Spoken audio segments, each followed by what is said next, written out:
L'autorité s'acquiert de deux façons, par la procréation et la conquête. Le droit d'autorité par procréation est celui que le parent a sur ses enfants. Il s'agit de l'autorité paternelle.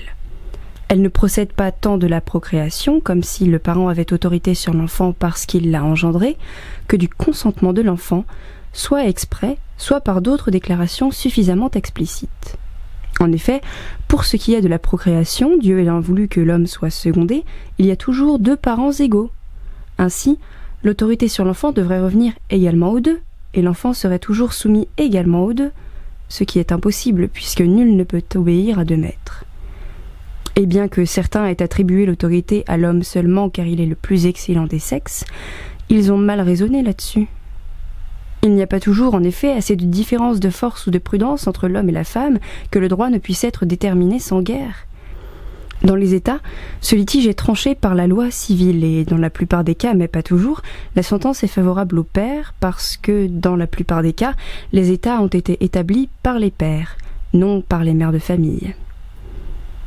Mais la question ici concerne l'état de nature où l'on suppose qu'il n'existe pas de loi sur le mariage et l'éducation des enfants, mais la loi de nature est l'attrait naturel des deux sexes l'un pour l'autre et pour leurs enfants.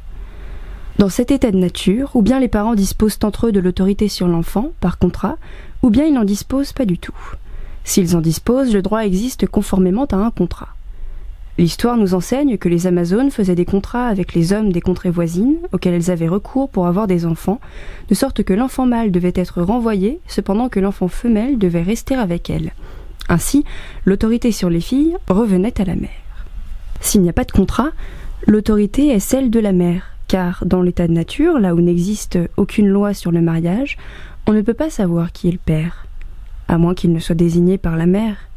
Et donc, le droit d'autorité sur l'enfant dépend de sa volonté et par conséquent, ce droit est le sien. De plus, attendu que l'enfant est d'emblée au pouvoir de la mère, qui peut le nourrir ou l'abandonner, si elle le nourrit, l'enfant doit sa vie à la mère et donc il est obligé de lui obéir plutôt qu'à quelqu'un d'autre. Par conséquent, l'autorité lui appartient.